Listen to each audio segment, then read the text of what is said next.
Qeveria shqiptare ka paguar rreth 40.5 miliard lek në vitin 2024 interesa të kredive që kompani të ndryshme të cilat kanë investuar në energji dhe infrastrukturë dhe nuk u janë përgjigjur bankave. Këtë fakt e ka evidentuar kreu KLSH-s Arben Shehu në Komisionin për Nismat Qytetare. Sipas Shehut, qeveria është garante këtyre kreditorëve dhe në momentin që ata nuk janë përgjigjur bankave, detyrimi është paguar nga shteti. Gjatë vitit 2024, të nderuar deputet, në lidhje me nënhuaj, garancitë shtetërore dhe kreditet tjera, auditimi konstatoi se të drejtat e shtetit për të argëtuar ndaj përfituesve, kryesisht në sektorin e energjisë, ujësjelljes, kanalizimeve dhe njësive të lëvizjes vendore, vijuan të rriten, pasi një pjesë e konsiderueshme e subjekteve nuk kanë respektuar kushtet kontraktuale të shlyerjes dhe nuk kanë ndërmarrë masa efektive për rikthimin e detyrimeve.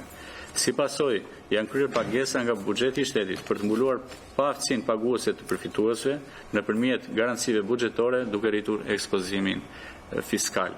Kështu për gjatë vitit 2024 janë paguar nga buxheti i shtetit 40.5 miliard lek principal dhe interes për llogaritë kredisë dhe garancisë shtetërore. Në analizën e buxhetit të vitit 2024, kreu KLSH-s vuri në duke se disa prokurime të qeverisë shqiptare janë zhvilluar me vlera më të larta se fondet në dispozicion dhe se buxheti është ndryshuar disa herë nëpërmjet akteve normative.